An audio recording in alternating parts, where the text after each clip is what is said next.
अस्सलामुअलैकुम। दिन भर की खबरों, उन पर किए गए तज्जियों और तबसरों के साथ प्रोग्राम दिन भर से मैं हूं ज़ैनब जतोई और मैं हूं फैजान इकबाल। नाज़रीन, नामवर पाकिस्तानी एंकर अरशद शरीफ की केनियन पुलिस के हाथों नैरोबी में शहादत का मामला आलमी मंजरनामे पर ज़ेर बहस है।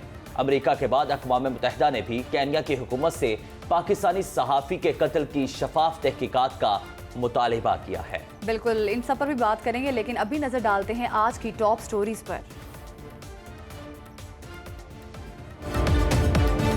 जुमे को लाहौर से लॉन्ग मार्च का ऐलान। पंजाब हुकूमत रियासत का साथ देगी या सियासत का? अरशद शरीफ कत्ल केस की तहकीकात के लिए केनिया और पाकिस्तान में अहम पेशरफ्त।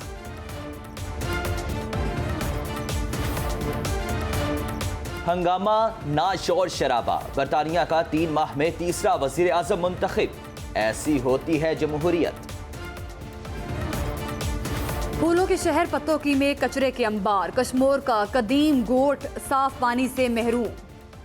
तो नाज़रीन, बिलाखिर चेयरमैन तहरीक इंसाफ इमरान खान ने लॉन्ग मार्च का बिगल बजा दिया है। चेयरमैन तहरीक इंसाफ ने कल लाहौर में न्यूज़ कॉन्फ्रेंस के दौरान जुम्मे के रोज़ लाहौर ही से लॉन्ग मार्च का आगाज़ करने का ऐलान किया है, जबकि तहरीक इंसाफ के चेयरमैन इमरान खान बारहा ये कह चुके हैं कि वो जुम्मे को तारीख का ऐलान करेंगे, लेकिन कल उन्होंने जुम्मे के रोज़ लॉन्ग मार्च का आगाज़ करने का ऐलान किया है। क्या कहा, ज़रा वो सुनिए।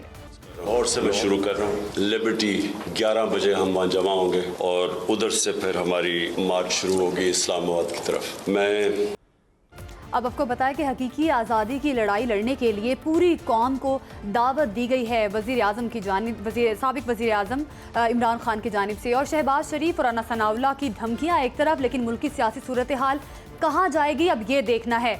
आइंदा आने वाले दिनों में क्या होगा, फिलहाल तो ये गैर यकीनी सियासी सूरत हाल है, लेकिन इमरान खान ने आज लॉन्ग मार्च के हवाले से क्या कहा, आपको सुनाते हैं। बात पहुंचूंगा तो इंशाल्लाह सारा पाकिस्तान से काफले आएंगे। और ये आज शहबाज शरीफ, तुम तो वैसे ही बड़ा डरते हो, तुम्हारा तो मुझे अभी लग रहा है कि हाल खस्ता है। और दूसरा, ये जो तुम्हारा कातिल इंटीरियर मिनिस्टर राना सनाउल्लाह, तुम भी तैयार हो जाओ। और जो तुम्हारे हैंडलर हैं वो भी सब देखेंगे कि इस मुल्क की तारीख का सबसे बड़ा अवाम का समुंदर इंशाल्लाह इस्लामाबाद पहुंचेगा और हकीकी आजादी लेके आएगा। तो नाज़रीन, दूसरी जानिब लॉन्ग मार्च को लेकर सुनो टीवी के प्रोग्राम सुनो पाकिस्तान में बात करते हुए शेख रशीद बोले कि अब आर होगा या पार, लॉन्ग मार्च जरूर होगा। जरा उन्होंने क्या कहा वो भी सुनिए। 15 नवंबर से पहले आर होगा या पार होगा। राब्तों, क्योंकि बड़ी कोशिश की गई, राब्तों के नतीजे नहीं निकले और राब्तों में रुकावट जो थी वो सबसे बड़ी आफत जरदारी थी। लॉन्ग मार्च के दौरान ही कोई मामला तय हो जाते, नहीं होते तो फिर 15 नवंबर से बात आगे नहीं जाएगी। क्या इस लॉन्ग मार्च में मुस्लिम लीग काफ भी आपके साथ है, पूरी हिमायत है उनकी? मुझे नहीं पता, मैं अपनी जात का जिम्मेदार हूँ। जी तो नाज़रीन, 2014 में चीनी सदर के दौरा पाकिस्तान से कबल लॉन्ग मार्च और अब वज़ीर आज़म शहबाज शरीफ के 2 नवंबर से शुरू होने वाले दौरा चीन से कबल लॉन्ग मार्च होने जा रहा है। यही नहीं, नवंबर के वस्त में सऊदी वली अहद मोहम्मद बिन सलमान 21 अरब डॉलर सऊदी सरमायाकारी के मुआहदों की तौसीक के लिए भी पाकिस्तान तशरीफ ला रहे हैं, जबकि दूसरी जानिब शेख रशीद कह रहे हैं कि जुम्मे से शुरू होने वाला लॉन्ग मार्च 15 नवंबर तक जाएगा और क्या सूरत हाल बनेगी। लेकिन पहले बात करेंगे पंजाब में परवेज इलाही की हुकूमत की लॉन्ग मार्च में लॉजिस्टिक्स सपोर्ट के सवाल पर। क्या तहरीक इंसाफ की पंजाब अगर विफाकी हुकूमत के खिलाफ इमरान खान के लॉन्ग मार्च का हिस्सा बनेगी तो क्या ये बगावत शुमार नहीं होगी, आइन की खिलाफ वर्जी नहीं होगी? इस तमाम तर सूरत हाल पर बातचीत करने के लिए हमारे साथ जो गेस्ट मौजूद है, आलिया हमजा सीनियर रहनुमा है तहरीक इंसाफ से, इनका ताल्लुक है। आलिया साहिबा, बहुत शुक्रिया आपके कीमती वक्त का। सबसे पहले तो ये बताइएगा कि चेयरमैन तहरीक इंसाफ की जानिब से बारहा ये कहा जा रहा था कि जुमे के रोज वो लॉन्ग मार्च की तारीख का ऐलान करेंगे कि किस तारीख को लॉन्ग मार्च होगा, लेकिन उन्होंने तो जुमे के रोज लॉन्ग मार्च का आगाज का ऐलान कर दिया है। तो ये क्यों हंगामी बुनियादों पर इस तरह का ऐलान करना पड़ा? क्या जो बैकडोर मुज़ाकरात की उम्मीद थी वो खत्म होगी, या अरशद शरीफ का जो मामला है उससे गर्म लोहा देखकर उस पर चोट लगाने की पॉलिसी अख्तियार करने जा रही है पाकिस्तान तहरीक इंसाफ? बिस्मिल्लाहिर्रहमानिर्रहीम। सबसे पहले तो मैं ये कहूँ कि यह हमारा आईनी और जमहूरी हक है और हम बड़े अरसे से एक ही बात कर रहे हैं कि हम लोग पुरअमन लोग हैं और हम पुरअमन लोग हम सिर्फ इतना चाहते हैं कि अवाम का फैसला माना जाए, जमहूर का फैसला माना जाए। जिस तरह की घुटन का माहौल है और जो आप ये देख रहे हैं कि अरशद शरीफ साहब की जो शहादत है उसमें अवाम ने जिस तरह की रिजेंटमेंट की है, तो हम पर किस कदर प्रेशर है आप ये सोच सकते हैं। अवाम जिस तरह से इस वक्त परेशान है, तो मेरा ये ख्याल है कि अवामी लीडर को ये फैसला करना ही था कि उसने अवाम के लिए निकलना है। तो हमने ये फैसला किया। ना इसमें किसी किस्म के मुज़ाकरात की कोई बात है ना कुछ और है, ये अवाम का रद्द अमल है जो एक अवामी लीडर लॉन्ग मार्च की इस सूरत में कर रहा है। लेकिन मैं अवाम को ये बताना चाहती हूँ कि हम तो पुरअमन लोग हैं। ये जिस तरह की बातें करें, कोई हमारी तरफ से आपको लग रहा है कि हम कोई धमकियां या धौंस देना चाह रहे हैं या हम कुछ ऐसा तशद्दुद की चीजें करना चाह रहे हैं, जबकि दूसरी तरफ आप देखें कि वहाँ पर क्या हो रहा है। राना सनाउल्लाह की जो धमकियां हैं, जिस तरह से ड्रोन खरीदे जा रहे हैं, जिस तरह से शेल्फ खरीदे जा रहे हैं, जिस तरह से बजट मंजूर किए जा रहे हैं और ट्रेनिंग हो रही है, हम तो कुछ भी नहीं कर रहे। हम तो कह रहे हैं हम पुरअमन लोग हैं, हमारे साथ बच्चे आएंगे, खवातीन आएंगी और हमारे साथ बूढ़े लोग आएंगे, जवान आएंगे, हम तो कुछ ऐसा नहीं करने लगे। ठीक, अभी आपने बात की कि सूरत हाल जो है वो काफ़ी ज़्यादा सेंसिटिव है अगर देखा जाए तो। आलिया साहिबा ये बताइएगा क्या फ्यूचर देखती हैं आप इस लॉन्ग मार्च का? जिस तरह 26 मई को भी खान साहब की जानिब से एक रैली निकाली गई थी जो इस तरह इतनी कामयाब नहीं हुई, जिस तरह से 2014 में खान साहब की जानिब से 126 दिनों का धरना दिया गया था जिसमें बहुत सारी आवाम भी थी और वो कहीं ना कहीं काफ़ी कामयाब भी रहा। अभी आप लोगों के क्या टारगेट्स हैं, क्या गोल्स हैं? खान साहब कहते हैं कि हम आज़ादी के लिए निकले हैं बाहर, ये एक जिहाद है जिसपे लोग जो हैं उनके साथ बिल्कुल साथ भी उनका दे रहे हैं। तो अभी आप लोगों के टारगेट्स क्या हैं, क्या मेन गोल्स हैं जो आप लोग समझते हैं कि हमने अचीव करने हैं 15 नवंबर से पहले या उसके बाद? देखिए, हमारी जो लोगों को ये लग रहा है और जो हुकूमत वक्त इस वक्त लोगों को बताने की कोशिश करिए, हमारा गोल एक ही है।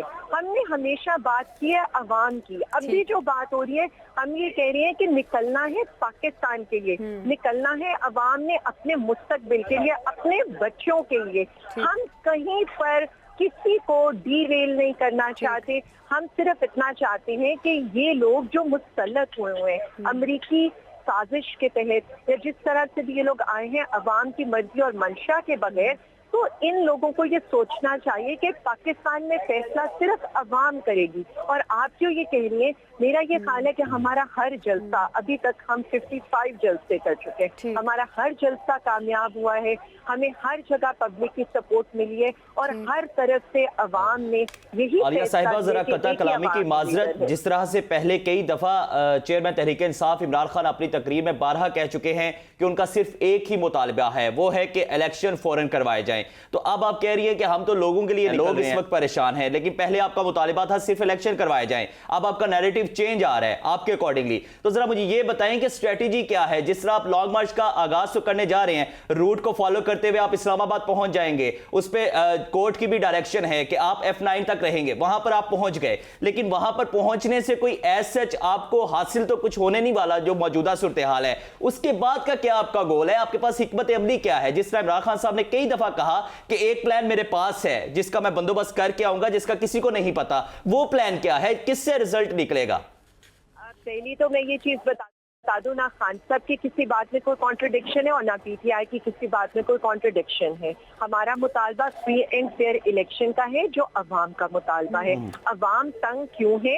क्योंकि एक ऐसी हुकूमत आई है जिससे अवाम के दुख दर्द से कोई ताल्लुक नहीं है। एक ऐसी हुकूमत आई है जो अवाम का जिन्हें दर्द नहीं है। तो हम तो सिर्फ इतना बताना चाहते हैं कि हम अवाम के लिए निकल रहे हैं और अवाम का मुतालबा भी ये कि एक ऐसी हुकूमत आए जो उन्हें माशी तौर नोट पर स्टेबल करें, जो इन्फ्लेशन की सूरत हाल है, जो बिजली के बिल्स की सूरत हाल है, इस वक्त जो सब कुछ है वो सब आप लोगों के सामने है। तो इसलिए मैं ये कहना चाहती हूँ कि ये जो है ये मुतालबा सिर्फ पीटीआई का नहीं है, ये 22 करोड़ अवाम का मुतालबा है। मैंने बार बार जो ये बात की है, जो घुटन का माहौल है इस वक्त इस मुल्क के अंदर, जिस तरह से लोग परेशान हैं, जिस तरह से आजादी राय को दबा दिया गया, हम तो यही कह रहे हैं वो चीज होनी चाहिए कि जो अवाम के लिए हो, हम अवाम के लिए निकले।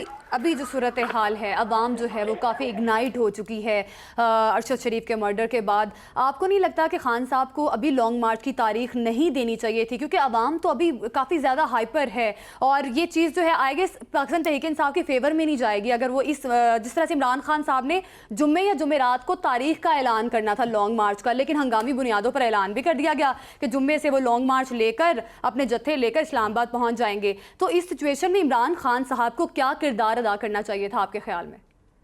हम जत्थे नहीं है, पहली चीज, अवाम जत्था नहीं हो सकती। जत्थे वो होते हैं जो मुसल्ला होकर आए, जत्थे वो होते हैं कि जिनके हाथों के अंदर आपको भी पता है डंडे हो। हम जिन लोगों के साथ या हम जिनकी रिप्रेजेंटेशन है, पहले तो हमारी पार्टी को हमेशा मम्मी डैडी क्राउड कहा जाता था, बर्गर क्लास कहा जाता था और हमेशा यही कहा जाता था हम वो लोग हैं जिन्होंने शेल सहे हैं, हम वो लोग हैं जिनकी चादर और चार दीवारी का तकद्दुस पामाल हुआ है, हम वो लोग हैं जिनके ऊपर दहशतगर्दी के पर्चे कटे हैं। हमारा लीडर वो है कि जो अभी तक 25 पर्चे भुगत रहा है और हम सब उनके साथ इस चीज पे खड़े। और जिस तरह से आप ये बात करिए अवाम की, अवाम इस वक्त जो परेशान है, तो अवाम को अगर उम्मीद की कोई राह नजर आ रही है तो वो चेयरमैन आलिया साहिबा, हम आपकी बात मान लेते हैं कि ये उम्मीद रखते हैं कि ये जत्था नहीं होगा बल्कि जमे गफीर होगा, अवाम का ही होगा, लेकिन अभी तक आपने पर कोई वाज़ेह जवाब नहीं दिया कि आपने लॉन्ग मार्च का ऐलान तो कर दिया,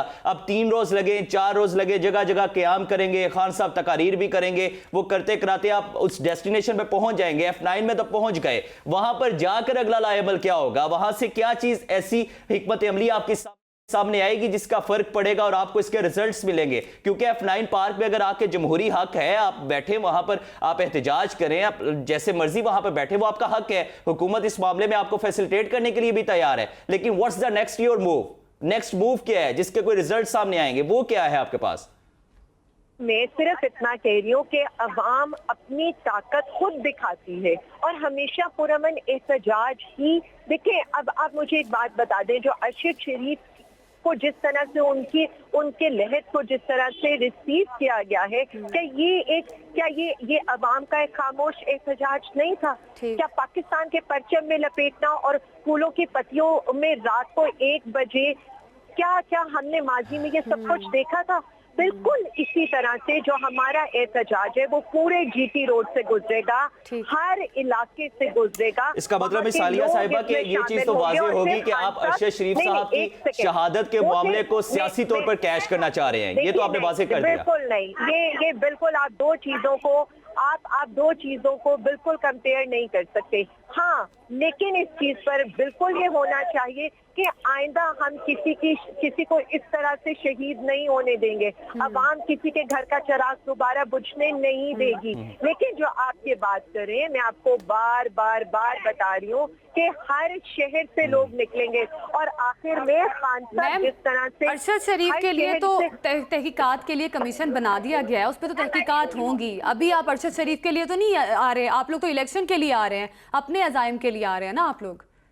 देखिए, हमारे अज़ाइम क्या है, ये जो वर्ड है ना, मुझे वर्ड पे थोड़ा सा, हमारे अज़ाइम कुछ नहीं है, हम पुरअमन लोग हैं। हम वो पुरअमन लोग हैं कि जिन लोगों का मकसद सिर्फ एक है।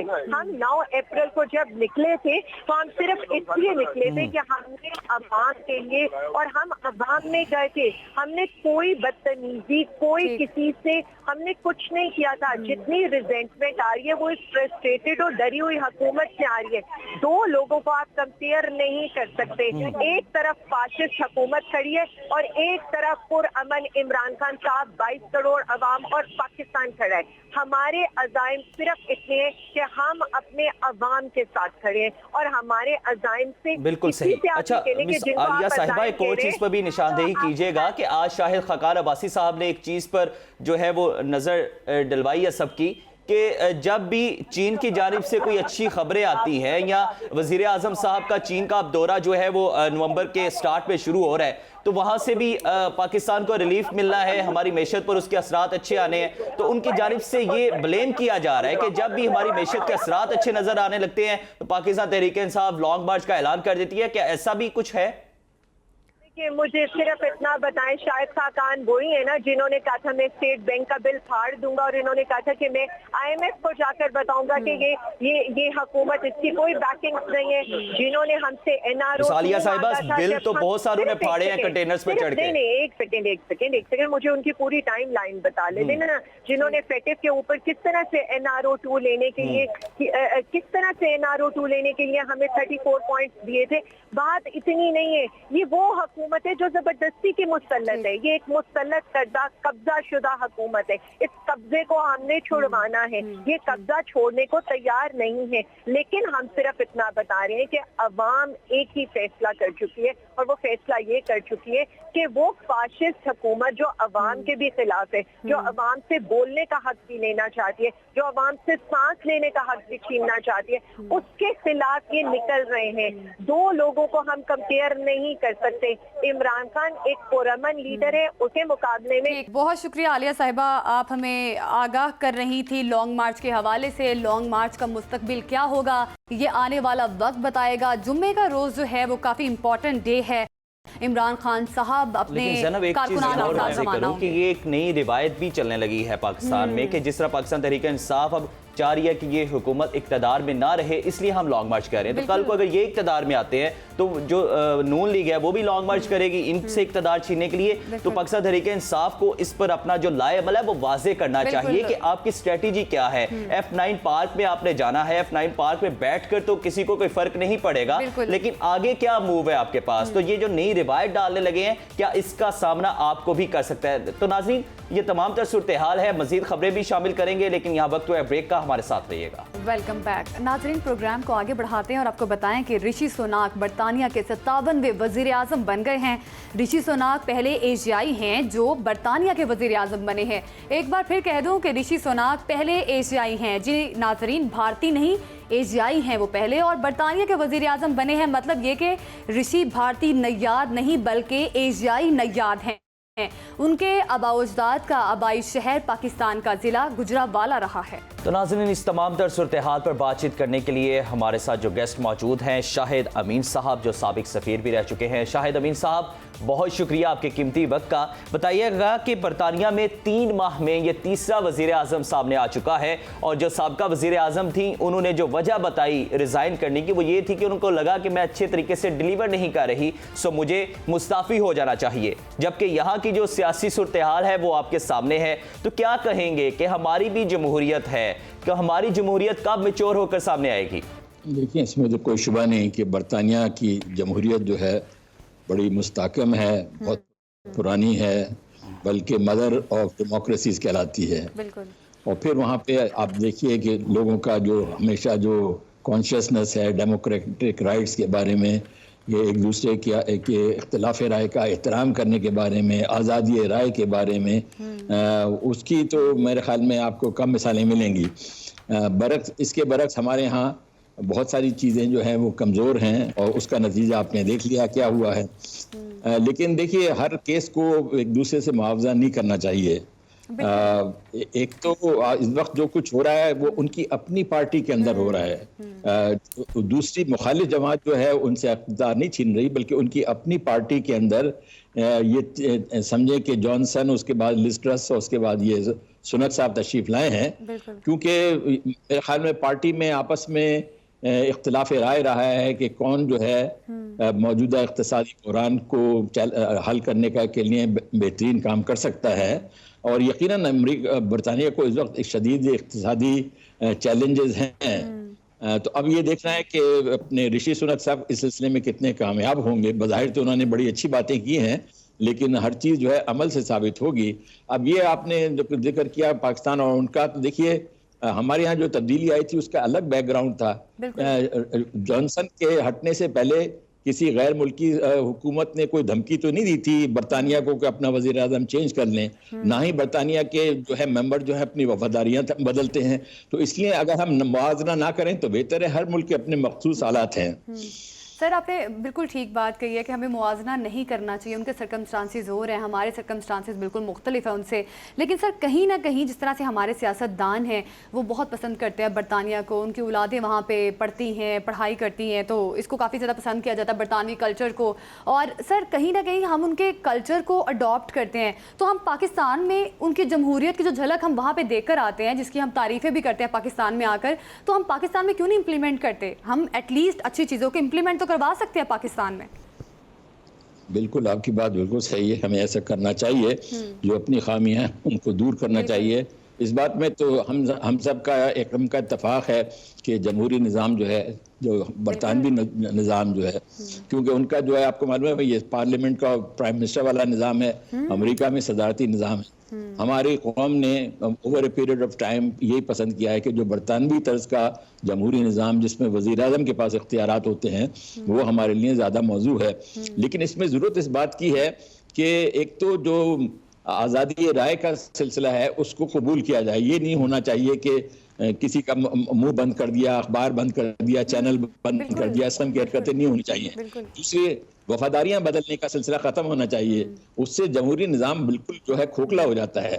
और तीसरे ये है कि अगर आप इलेक्शन हार जाएं तो आपको अपनी बारी का इंतजार करना चाहिए। यहाँ इतनी बेसब्री है कि अगर मैं इलेक्शन हार गया तो मैं दूसरे की जड़ें उखाड़ दूंगा, लेकिन मुल्क की जड़ें उखाड़ दूंगा, लेकिन उसको इख्तिदार में नहीं रहने दूंगा। इस किस्म का जो अदम एतमाद है या बेसब्री है या एम्बिशंस है, इसने हमारे मुल्क को बहुत नुकसान पहुंचाया है। सही। शाहिद अमीन साहब, एक और चीज पर भी निशानदेही कीजिएगा कि जिस तरह से सोनाक नो डाउट के वो एशियाई नजाद हैं, लेकिन उनका ताल्लुक जो है वो भारत से बताया जा रहा है, तो क्या समझते हैं कि पाकिस्तान की सियासत पर या ओवरऑल पाकिस्तान पर उनका वजीर आजम बरतानिया का बनना असरअंदाज हो सकता है? क्योंकि हमने देखा है कि गुज़िश्ता रोज नवाज शरीफ साहब ने भी दिवाली की सेलिब्रेशन की है अपनी रिहाइशगाह पर लंदन में, तो क्या देखते हैं जबकि पूरे मुल्क में एक शोक का आलम है, हमारे सहाफ़ी जो हैं वो इस दुनिया से जा चुके हैं, तो इस तरह के मामलात नज़र आ रहे हैं, तो क्या समझते हैं कि ऋषि सुनाक का भी कोई असर होगा पाकिस्तान पर या पाकिस्तान की सियासत पर बिलखुसूस?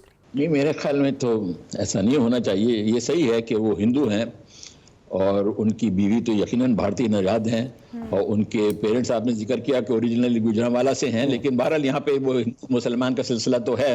लेकिन मैंने देखा है कि जो लोग बरतानिया में, अमेरिका में चले जाते हैं, फिर वो वहाँ के जो कल्चर है, वहाँ की रिवाज में ढल जाते हैं। अभी अमेरिका की नायब जो हैं कमला हैरिस, एक को इंडिया के साथ बनता है, क्या इंडिया के इंडिया। सही। तो नाज़रीन, ये बरतानिया जिस साले हमारे जो सियासतदान हैं वो हर बात पे मिसाल कोट करते हैं, स्पेसिफिकली चेयरमैन तहरीक इंसाफ भी बड़ा कोट करते हैं, लेकिन उनको देखना चाहिए कि वहां पर पिछले 3 माह में तीसरा वजीर आजम चेंज हुआ और उन्होंने जो रिजाइन दिया है लिस्टर्स ने, उसने ये कहा कि मैं डिलीवर नहीं थी कर पा रही, मुझे लग रहा था कि मैं आवाम के लिए बेहतर नहीं हूं, जिसकी वजह से मैं मुस्ताफ़ी हो रही हूं। जबकि यहाँ पर सूरत हाल ये है कि यहाँ पर अगर कोई भी मसला बनता है तो हमारे पूरे मुल्क में एक तसअदुम का जो है वो मंजर नजर आने लगता है और तमाम तर सिस्टम हैक हो जाता है, हमारी अदलिया को मुदाखलत करनी पड़ जाती है, हमारा तमाम तर सिस्टम जो है वो डिस्टर्ब हो जाता है। बिल्कुल। और इस मौके पर फैजान सबसे बड़ी चीज़ है कि हमें सीखने की बहुत ज़रूरत है। बिल्कुल। जिस तरह से बरतानिया में एक पार्लियामेंट में तीसरी बार वज़ीर आज़म का इंतखाब किया गया है और जिस तरह खुले दिल से इस चीज़ को एक्सेप्ट किया गया, ये बहुत बड़ी बात है। अगर पाकिस्तान में जिस तरह से इमरान खान साहब को तहरीक अदम-ए-एतमाद में जब निकाला गया था तो उस पर जो बयानिए बाद में नज़र आए, जिस तरह से आवाम को मिसगाइड किया गया मुख्तलिफ चीज़ों पर और जिससे बहुत ज़्यादा इंतशार भी फैला सोसाइटी में, तो आई गेस हमें इस वक्त बरतानिया की कंडीशन और सिचुएशन से सीखने की ज़रूरत है। हम लोग ये नहीं समझते कि हम लोग चीज़ें ज़बरदस्ती इंप्लीमेंट करवा सकते हैं, लेकिन ऐसी चीज़ों से हम एटलीस्ट सीख सकते हैं। शाहिद अमीन साहब से एक बार फिर बात करूंगी। सर, अगर आप सुन पा रहे हैं तो मुझे एक चीज़ आपसे मैं पूछना चाहती हूँ। आपने भी कंपैरिजन की बात की, वो बड़ी ज़बरदस्त आपने बात की जिसे हमें समझना बहुत ज़रूरी है कि हम अपना कंपैरिजन किसी भी मुल्क से नहीं करवा सकते। सर, अभी सबसे बड़ी चीज़ ये है जिस तरह से बरतानिया में इस पार्लियामेंट में तीसरी बार वज़ीर आज़म का इंतखाब हुआ, वज़ीर आज़म चुना गया और सबने बड़े खुले दिल से इसको एक्सेप्ट किया, कोई शोर शराबा नहीं हुआ, बड़ी डिसेंसी से इस फैसले को एक्सेप्ट किया गया। सर, जब इमरान खान साहब को निकाला गया था वोट ऑफ नो कॉन्फिडेंस में, इमरान खान साहब ने बहुत शोर मचाया, बड़े गलत किस्म के बयानिए भी उनकी जानिब से पेश किए गए। जब बाद में ऑडियोज भी आई उस पर, तो काफ़ी ज़्यादा इंतशार अनारकी फैली, आवाम के दिलों में काफ़ी ज़्यादा गुमान भी पैदा हुआ। तो सर आपको नहीं लगता कि हमारे हुक्मरानों को इससे सीखने की ज़रूरत है, एटलीस्ट वो कुछ लर्न करें इस कंडीशन से, सिचुएशन से? ये बात सही है कि बरतानिया में आपने देखा कि तब्दीली होती है, कोई ना उसका प्रोटेस्ट आते हैं, ना कोई उसका मुखालफत की जाती है, ना अपनी पार्टी से ना दूसरी पार्टी से। वो जमहूरी अमल समझते हैं कि अब जो कंजर्वेटिव पार्टी है उसने अपना एक नया लीडर सिलेक्ट किया है, अब वो सिलेक्ट लीडर जो है प्राइम मिनिस्टर बन गया है। तो ये बिल्कुल एक जमहूरी अमल है, आईनी अमल है। इसके सिलसिले में अगरचे बावजूद इसके कि उनकी मुखालफत है, बड़ी शदीद मुखालफत है, यानी कि जो लेबर पार्टी मेरे ख्याल में कंजर्वेटिव के प्रोग्राम के बहुत मुखालिफ है और उनके ऊपर जाती हमले भी शुरू हो गए हैं। लेकिन इसके बावजूद आपने देखा बिल्कुल हर चीज पुरअमन तरीके से हुई है, कानूनी तौर पे। हमारे यहाँ जो है तब्दीली जो है उनका उससे नजर आता है कि इनकलाब आ गया है, जमीन हिल गई है। तो हमारा ये मिजाज बिल्कुल मुख्तलिफ है।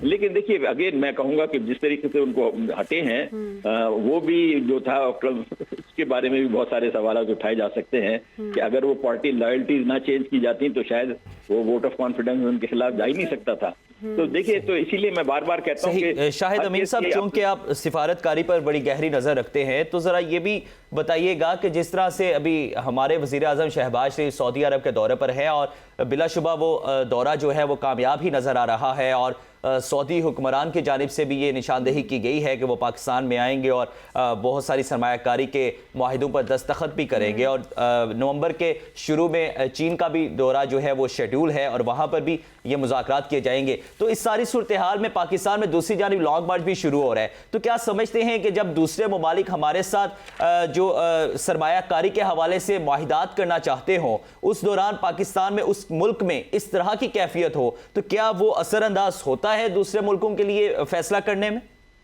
जी मेरे ख्याल में होगा गालिबन। आपको याद है कि माजी में चीन के सदर आने वाले थे और इसी किस्म का लॉन्ग मार्च हुआ था, तो उनका दौरा मुलतवी हो गया था। तो मैं समझता हूँ कि अगर पाकिस्तान में प्रोटेस्ट का आलम होगा और इस्लामाबाद में इस किस्म की इंतशार नजर आएगा तो ये इसका असर पड़ सकता है। और जो बदकिस्मती होगी, हम चाहते तो ये हैं कि सऊदी अरब के साथ ताल्लुकात में और इजाफा हो। इस वक्त हमें उनकी इक़्तिसादी हिमायत की बहुत ज़रूरत है। आपको मालूम है कि पाकिस्तान के इक़्तिसादी हालात क्या हैं, तो उसमें मोहम्मद बिन सलमान अगर पाकिस्तान आते हैं और मुआहिदों पे दस्तखत होते हैं तो हमारे कौम के लिए बहुत ही मुफीद होगा और इसमें कोई रुकावट नहीं आनी चाहिए। तो अल्लाह करे कि उनका दौरा जब होता है तो पुरअमन हालात हों और ऐसे हालात हों जिसमें सब लोग उनका खैर मकदम करें, बजाय इसके कि हम बटी हुई कौम की तरह रहें। बिल्कुल बिल्कुल सर, आपने बड़ी अच्छी बात की है कि बटी हुई कौम की तरह हमें मुजाहिरा नहीं करना चाहिए, बल्कि हमें एक पेज पर आना चाहिए। जिस तरह से वज़ीर आज़म शहबाज शरीफ कहीं ना कहीं अपनी एफर्ट कर रहे हैं, जिस तरह से 21 अरब डॉलर के सरमायाकारी के मुआहदे हैं जिस पर दस्तखत किए जाएंगे और मोहम्मद बिन सलमान भी पाकिस्तान आएंगे, तो आई गेस पाकिस्तान के लिए ये बहुत अच्छा रहेगा अगर वो पाकिस्तान आते हैं। सर लेकिन लॉन्ग मार्च की भी सूरत हाल है, अगर लॉन्ग मार्च होता है और वो पाकिस्तान आने में कोई उनके लिए कोई हर्डल पैदा होती है पाकिस्तान आने में, तो आई गेस पाकिस्तान के लिए डेफिनेटली काफ़ी नुकसानदेह भी हो सकता है। सर आप क्या कहेंगे, आपको क्या लगता है, आपका क्या तज्जिया है इस चीज़ पर, क्या करना चाहिए इमरान खान साहब को लॉन्ग मार्च के हवाले से, आप क्या कहेंगे? देखिए, उनका जो भी मुतालबा है कि फौरी तौर पे इलेक्शन किए जाएं और इस वक्त उनको अवामी सपोर्ट तो नज़र आती है। आप देखिए उनके जलसे कितने बड़े हो रहे हैं, तो इसलिए उम्मीद करनी चाहिए कि कौम में कोई इत्तफाक का जज्बा पैदा होगा, बजाय इसके कि मामला जो है बिल्कुल डेडलॉक पे पहुंच जाए और हालात बिगड़ जाएं। ये कौम को इस वक्त जरूरत है कि आपस में मिलके बैठें और कोई समझौता करें। बालिग कौमों का यही तरीका होता है, बजाय इसके कि एक दूसरे के मुखालफत में बिल्कुल मुल्क को बिल्कुल हिला दिया जाए। अब मशवरा करके, सुलह करके, बड़े जो है जो हम तजुर्बाकार लोग हैं, सियासतदान हैं, हमारी एस्टेब्लिशमेंट है, इन सबको की जिम्मेदारी बनती है कि कोई ना कोई तस्वीर कर दें। ठीक है, सही। तो सर अभी ब्रेक का वक्त हो रहा है, हमने ब्रेक पर जाना है, लेकिन जाते जाते एक शॉर्टली कमेंट ये कर दीजिएगा कि आलमी तनाजुर में ही मैं दोबारा चाहूँगा कि किस तरह से देखते हैं कि जो बरतानिया को भी सियासी अदम इस्तेहकाम का तो सामना है, तो क्या उसकी वजह ब्रेक्जिट ही है या कोई और भी वजूहात हैं? इस पर शॉर्टली कमेंट कीजिएगा प्लीज। मेरा अपना अंदाजा है कि ब्रेक्सिट से निकलना जो था वो अच्छा फैसला नहीं था। बरतानिया का यूरोप में बहुत खास मकाम रहा था और अलग होने के बाद जो है आपने देखा इस वक्त तो कम से कम क्राइसिस आ रहा है क्या ये सिर्फ ब्रेक्सिट से निकलने की वजह से आ रहा है या कोई और वजूहत है, ये तो इस पे तो कई सवाल उठते हैं। लेकिन मेरा अपना ये अंदाजा है कि ब्रेक्सिट से निकलना जो है बरतानिया के लिए फायदेमंद नहीं साबित हुआ। बिल्कुल बिल्कुल, ब्रैकेट से निकलना बरतानिया के लिए बिल्कुल भी फायदेमंद साबित नहीं हुआ। बहुत शुक्रिया आपका शाहिद अमीन साहब, आपने हमें बखूबी इस मामले पर आगाह किया। और अभी जाना है शॉर्ट ब्रेक पर, हमारे साथ रहिएगा। बिल्कुल, वेलकम बैक। नाजरीन, अब बात करते हैं अरशद शरीफ कत्ल केस के हवाले से। अरशद शरीफ कत्ल केस की तहकीकात के लिए केन्या और पाकिस्तान दोनों मुल्कों में बड़ी पेशरफ देखने में आ रही है। केन्या की तफ्तीशी एजेंसी के हुक्काम ने अरशद शरीफ के साथ मौजूद उनके ड्राइवर खुरम और उसके भाई वकार को भी शामिल तफ्तीश कर लिया है। बिल्कुल, और केन्या के मुकामी मीडिया के मुताबिक वकार नामी पाकिस्तानी उस शूटिंग रेंज का मालिक जहां अरशद शरीफ मरहूम ने 23 अक्टूबर का ज्यादा वक्त गुजारा था। फायरिंग वाक़े में मुलविस एहलकारों ने अपने हथियार भी तफ्तीशी टीम के हवाले कर लिए हैं। आपको बताएं कि अरशद शरीफ कत्ल केस के हवाले से केन्या और पाकिस्तान में अहम पेशरफ्त सामने आई है और इस केस के हवाले से 2 रुकनी तहकीकाती टीम भी तश्कील दे दी गई है जो इस केस पर इन्वेस्टिगेशन करेगी और इस केस की गुत्थी जो है वो सुलझाने की कोशिश की जाएगी। और अरशद शरीफ के मामले को लेकर पाकिस्तान में बड़ा तनाव इस वक्त जो है वो पाया जा रहा है और मरियम नवाज के ट्वीट पर भी बड़ी केन्या में तो पोस्टमार्टम हो चुका था और उनके लवाहिकीन की जानिब से ये इसरार किया गया कि पाकिस्तान में भी हम वो पोस्टमार्टम करवाएंगे। और नाज़रीन, सुबह तक की इतलात के मुताबिक ये था कि पिम्स हॉस्पिटल में जो है वो पोस्टमार्टम होना था, लेकिन वहां पर पिम्स इंतजामिया की जानिब से ये दावा किया गया कि उनका जो पोस्टमार्टम का इंफ्रास्ट्रक्चर है वो पूरी तरह से फाल नहीं है। लेकिन बार बार उनके लवाहिकीन की जानिब से इसरार करने पर पोस्टमार्टम जो है वो बिलाखिर पिम्स अस्पताल में ही हुआ, जिसके लिए पहले 6 रुकनी डॉक्टर्स का पैनल बनाया गया था और बाद में उसको 8 रुकनी पैनल पर जो है वो शिफ्ट किया गया और 8 डॉक्टर्स की मौजूदगी में पोस्टमार्टम हुआ है। और उसके बाद निशानदेही की गई है कि मैयत की सिटी स्कैन भी किया जाए और एक्सरे भी किया जाए। और एक्सरे सिटी स्कैन करने के बाद जो इम्कानात जाहिर किए जा रहे हैं वो ये हैं कि अरशद शरीफ साहब की मैयत को दोबारा कायद आज़म हॉस्पिटल में मुंतकिल कर दिया जाएगा, जबकि ओवरऑल सूरत हाल ये है कि आलमी मंजरनामे पर भी जो है वो अफसोस का इजहार किया जा रहा है और अमेरिका की जानिब से भी केन्या को सख्त हिदायत दी गई हैं कि वो भी इस पर शफाफ तहकीकात करें। और इसके लिए जुडिशल कमीशन, जिस पे पहले 3 अरकान को शामिल किया गया था और अब उसमें 2 रुकनी जो है वो कमीशन बना दिया गया है जो तमाम तर सूरत हाल केन्या में जाकर इन्वेस्टिगेट करेंगे और हकायक बहुत जल्द सामने लाएंगे। और इस मामले पर इमरान खान ने क्या कहा है आपको सुनाते हैं। धमकियां आई, नामालूम नंबरों से धमकियां आई कि ये ना कहो, सच ना बोलो। ये जो रजीम चेंज हुई है वो जब इसको एक्सपोज करना शुरू किया उसके ऊपर धमकियां आई, डराया गया। फिर मुझे इंफॉर्मेशन आई कि इसको मारने लगे हैं, उसके घर में घुस के उन्होंने डराया उसको। मैंने उसको कहा कि तुम मुल्क से बाहर चले जाओ, पहले दफा नहीं माना। फिर मैंने उसको बताया कि मुझे इंफॉर्मेशन है, ये जो इसको टारगेट किलिंग की गई है, ये जो मर्जी लोग कहें, मुझे पता है कि ये टारगेट किलिंग की गई है इसकी। नाज़रीन, इमरान खान साहब ने क्या कहा आपने सुना। अब आपको बताया कि वज़ीर दाखिला भी चुप नहीं रहे हैं। राना सनाउल्लाह ने सुनो टीवी के प्रोग्राम में मारूफ सहाफ़ी हबीब अकरम से गुफ्तगू में क्या कहा, जरा ये भी सुनिए। तो कभी भी गवर्नमेंट को ये कंप्लेंट नहीं की, ना उन्होंने कोई एप्लीकेशन दी, ना उन्होंने कोई दावा दायर किया, ना उन्होंने कोई पिटीशन गवर्नमेंट को की। वो एक दिन खामोशी से पता चला कि जी वो बाहर चले गए। आज एक साहब ने जो है वो पेशावर में तकरीर करते हुए खुद इकबाल जुर्म किया है कि जी मैंने उनको मजबूर किया था कि आप चले जाएं। उनकी सियासत को अरशद शरीफ शहीद के मौक़िफ़ की वजह से बड़ा फायदा पहुंचा। तो इन लोगों ने जब वो मुश्किल में आया या वो मुल्क से बाहर गए, इन लोगों ने उसकी क्या मदद की और क्यों नहीं। तो नाज़रीन, वज़ीर दाखिला की गुफ्तगू आपने सुनी, लेकिन अरशद शरीफ कत्ल केस को लेकर की जाने वाली कयास आराइयों पर DG ISPR ने भी गुज़िश्ता रोज अपना बयान दिया था। उन्होंने क्या कहा, जरा वो भी सुनिए। सिर्फ इन्हीं सर्कमस्टांसेस की नहीं होनी चाहिए कि वहाँ पे क्या हुआ, बल्कि इन सर्कमस्टांसेस की भी होनी चाहिए कि अरशद शरीफ साहब को पाकिस्तान से जाना क्यों पड़ा, किसने उनको मजबूर किया यहाँ से जाने पे, वो कैसे गए, इस दौरान कहाँ पे रहे और what were the circumstances leading to this incident, ये सारा कुछ कैसे हुआ। बिकॉज इन तमाम स्टेजेस पे अनफॉर्चुनेटली बार बार कोई ना कोई जवाब बनाकर at the end of the day इल्जाम तराशी शुरू कर दी जाती है और इदारे की जानिब इल्जाम तराशी की जाती है। So this speculation has to come to rest and we have to put it to an end. और इसके ऊपर इसी वजह से हमने ये हुकूमत पाकिस्तान से रिक्वेस्ट की और हमने साथ ये भी उनसे रिक्वेस्ट की है कि जो लोग ये इल्ज़ाम तराशियां कर रहे हैं और जिन बगैर किसी एविडेंस के मन घड़त इल्ज़ाम लगा रहे हैं उनके खिलाफ पूरी कानूनी कार्रवाई की जाए।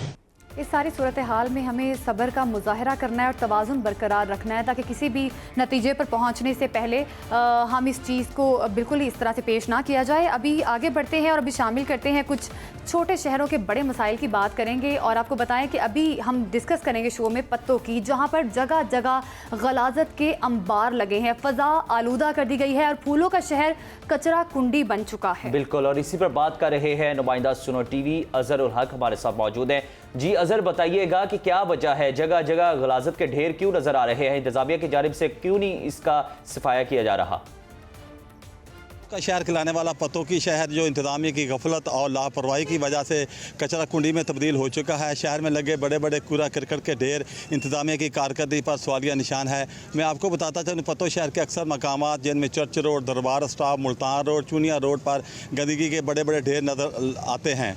बल्दिया का अमला सारे शहर का कूड़ा क्रिकेट इन मकामात पर फेंक देता है। कई दिन गुजरने के बावजूद भी यहाँ से कूड़ा क्रिकेट नहीं उठाया जाता, इससे तफन फैल जाता है जिसकी वजह से शहरी मुख्तलिफ बीमारी में मुब्तला हो रहे हैं। इस सारी सूरत हाल के बावजूद बल्दिया के अफसरान और मुलाजमीन लंबी तानका सो रहे हैं। शहरियों ने अरबाब इख्तियार से मुतालबा किया है कि खुदारा पत्तों की मकीनों के हाल पर रहम किया जाए और बल्दिया के अमले को फाल किया जाए ताकि शहरी सुख का सांस ले सकें और बल्दिया मुलाजमीन को पाबंद किया जाए कि इस पूरा क्रिकेट को कलेक्शन सेंटर से उठाकर डंपिंग साइट पर ले जाया जाए। जी बहुत शुक्रिया आपका। तो नाज़रीन, पत्तों की सूरत हाल आपने देखी और अब आपको लिए चलते हैं सिंध के शहर कश्मोर, जहां के मकीन साफ पानी समेत दीगर बुनियादी सहूलतों से भी महरूम हैं। बिल्कुल, और तफसीलात बता रहे हैं हमारे नुमाइंदा मोहम्मद शर्जी खान। मोहम्मद, बताइएगा क्या मसाइल हैं गाँव के मकीनों के? मौजूद हैं कश्मोर के नवाही गांव वरियो माछी में, जो टाउन कमेटी वार्ड नंबर 1 में यही गांव आता है। ये अंग्रेज़ों के दौर का गांव है, मगर यहाँ के जो लोग हैं वो बुनियादी सहूलियात से महरूम हैं। न ही मीठा पानी है और न ही किसी रास्ते की सहूलत है और न ही गैस की सहूलत इन्हें फ़राहम की गई है। इसी हवाले से यहाँ पर एहतजाजी मुजाहरा भी किया गया है। एक हमारे साथ मौजूद है यहाँ का इलाके का मकीन, उनसे बात करने की कोशिश करते हैं कि इसी हवाले से ये क्या कहते हैं। जी, आप क्या कहेंगे, ये जो आपको पानी भी नहीं दिया जा रहा? हमने पानी भी नहीं है, रोड भी नहीं है, कोई सुख गरीब का ये रोड है, पानी है। वो पानी के लिए बड़ा बड़ा आता है, नबी वोट के लिए मेरे के दिलासा दे रहा है नबी, आज ना दूसरे दिन तीसरे दिन हम तुमको रोड भी दूंगा, पानी भी दूंगा, अपनी काम चला। ठीक है, कश्मोर की सूरत हाल आपने जानी। हमारे साथ मौजूद थे मोहम्मद खान, हमें वहाँ के लोगों के मसाइल के हवाले से आगाह कर रहे थे। मोहम्मद खान, आपका बहुत शुक्रिया। तो नाज़रीन, आज के प्रोग्राम दिन भर से हमें दीजिए इजाज़त। इंशाल्लाह आपसे कल मुलाकात होगी नई खबरों, नए तजियों के साथ। तब तक अल्लाह हाफ़िज़।